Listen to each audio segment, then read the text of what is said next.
Les saludamos en el amor de Jesús. Estamos con ustedes siempre compartiendo el mensaje que nos dejara nuestro Señor Jesucristo. Hoy tenemos un tema muy importante que vamos a comentar luego de estos minutos. Cuando el Señor Jesucristo ascendió a los cielos, dejando la gran comisión en San Mateo capítulo 28 del 16 al 20, dejó a sus discípulos un legado: llevar su mensaje hasta lo último de la tierra, formando así su iglesia, a quien les dijo que volverá otra vez según Hechos capítulo 1. San Mateo capítulo 28, 16 al 20 se constituye como la gran comisión para toda la iglesia en el mundo hasta que Jesús venga otra vez. Pero ¿qué ocurre? La iglesia se institucionaliza y entonces se toman otros paradigmas para el cual Jesús no había establecido. Es ahí donde entonces, desde esta institución, surge un líder llamado Martín Lutero. Y desde este lugar, él entonces comienza a hacer un análisis acerca de la palabra de Dios, de la fe y la gracia del Señor. Es aquí donde nosotros hablaremos de este tema un día como hoy, 31 de octubre, se celebra el Día de la Reforma.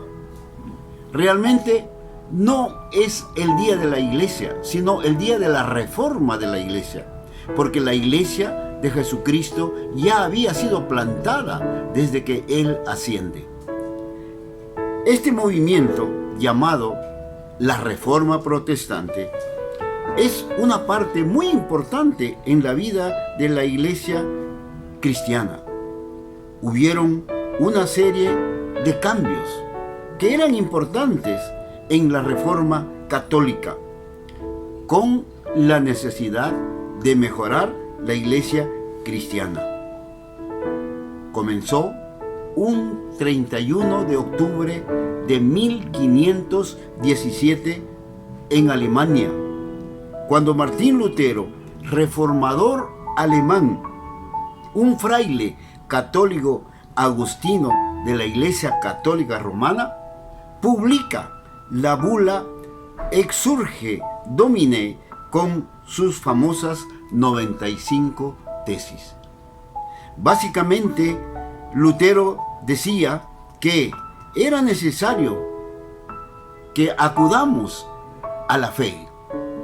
Sola fide, única fe, mirar a Cristo, unirse a Cristo, conformarse a su vida y entrar en su amor para ser salvo por esta fe, ser libre de la esclavitud del pecado y de la condenación para entrar a la vida eterna juntamente con Dios dentro de su reino.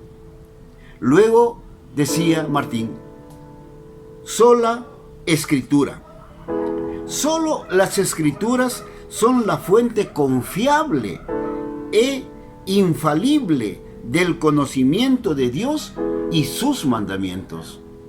No hay otro libro que pueda explicar la escritura, sino la palabra de Dios. En tercer lugar, hablaba acerca de la gracia, que permite salvar al hombre sin la noción de mérito alguno. La salvación es solo por la gracia en Jesucristo.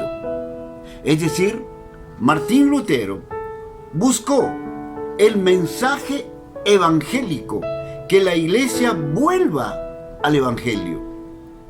A partir de una angustiosa lucha de fe, redescubre la Biblia de una manera radicalmente nueva, sencillamente un hombre de fe con la única motivación religiosa de predicar y enseñar a Jesucristo. Cuando hablamos de Lutero, tenemos que referirnos quién era Martín Lutero. Brevemente diríamos que es conocido la Reforma Protestante porque él encabeza a través de estas 95 tesis. Desafió a la autoridad del papado al afirmar de que la Biblia era la única fuente de autoridad religiosa. Lutero creía que la salvación solo se podía adquirir a través de la fe en Jesucristo y no requería necesariamente de la asistencia a la iglesia. Esta reforma avivó el descontento entre los católicos de todo el mundo. En 1516 y 1517, Johann Tetzel, un fraile dominico que sirvió como comisionado de indulgencias papales, fue enviado por la Iglesia Católica hasta Alemania con el fin de vender indulgencias para conseguir dinero para la reconstrucción de la Basílica de San Pedro en Roma. Las indulgencias se referían a la reducción de la pena por el perdón de los pecados. Lutero protestó por la práctica de la venta de indulgencias. En un escrito enviado a Alberto, arzobispo de Maguncia y Marenburgo, el 31 de octubre de 1517, Lutero adjuntó una copia de las controversias para él suscitaban dichas indulgencias, lo que luego se convirtió en las famosas 95 tesis. En su tesis 86 decía lo siguiente: ¿por qué no el Papa, cuya riqueza es hoy mayor que la de cualquier rico, no construye la Basílica de San Pedro con su propio dinero en vez de con el dinero de los pobres creyentes? Esto le llamó la atención mucho a Martín Lutero. El perdón era solo una prerrogativa de Dios. La venta de las indulgencias y las absoluciones no eran aceptables. Los cristianos debían ganarse su salvación por el seguimiento a Cristo, no por la compra de las indulgencias. Lutero colgó una copia de sus 95 tesis en las puertas de la iglesia del castillo de Wittenberg, el mismo día que había redactado la carta que hoy se considera el origen de la Reforma Protestante. Repetimos, no es que se inicie la iglesia evangélica, sino que es el momento en que es reconocido por el Estado. Da origen a esta reforma protestante y nace la iglesia cristiana evangélica. Lutero fue rápidamente seguido por Calvino y Ulrich Zwingli. Este último comenzó su protesta en Suiza, casi al mismo tiempo que Lutero en Alemania. Después de la excomunión de Lutero, los escritos de Calvino fueron al resto de Europa. Asimismo, a Ginebra comenzaron a gestarse los grupos protestantes como los luteranos, los calvinistas, los presbiterianos, anglicanos y anabaptistas. La visión tradicional católica de Lutero fue la de un monje corrupto y hereje. Así se le catalogó, culpable de la división de la Iglesia Católica Romana en el Occidente. Una serie de guerras religiosas se libraron durante la Reforma, que constituyeron con la guerra de los 30 años hasta 1648. Los seguidores católicos de los Habsburgo hicieron guerra contra los príncipes protestantes de Alemania. El período de la Reforma católica en Francia terminó cuando se rompieron los lazos con los Habsburgo y lucharon al lado de los protestantes. Ambas partes firmaron la paz de Westfalia, concluyendo así la Reforma protestante. En 1983, celebrando el 5º aniversario del nacimiento de Lutero, se le hizo una revisión de su historiografía y permitió ya un avance. El texto reconocía cómo se había abierto el camino a una versión católica más positiva a Lutero.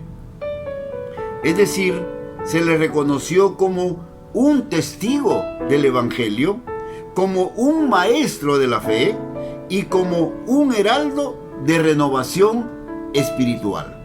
Ya no era el hereje de aquel entonces. En el contexto del acercamiento entre católicos y protestantes, hace la aparición del movimiento ecuménico en 1910. El 15 de junio de 1520 se le pide a Lutero que se retracte bajo la pena de excomunión, a lo que él se niega.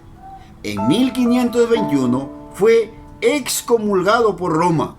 Hoy, al 2021, muchas personas en el mundo reconocen la Biblia como la palabra de Dios y aceptan a Jesucristo como el único y suficiente Salvador de sus vidas. El Espíritu Santo sigue haciendo su labor hasta hoy y esperan la segunda venida de nuestro Señor Jesucristo. Entonces, podemos entender que Martín Lutero, un monje de la Iglesia Católica Romana, da inicio a esta reforma protestante del aspecto espiritual en que la Iglesia Católica venía enseñando. Que Dios te bendiga y que estas palabras te ayuden para seguir adelante con tu fe, hablando en el nombre del Padre, en el nombre del Hijo y en el nombre del Espíritu Santo, y creyendo que Jesús es el Cordero de Dios que quita el pecado del mundo. Amén.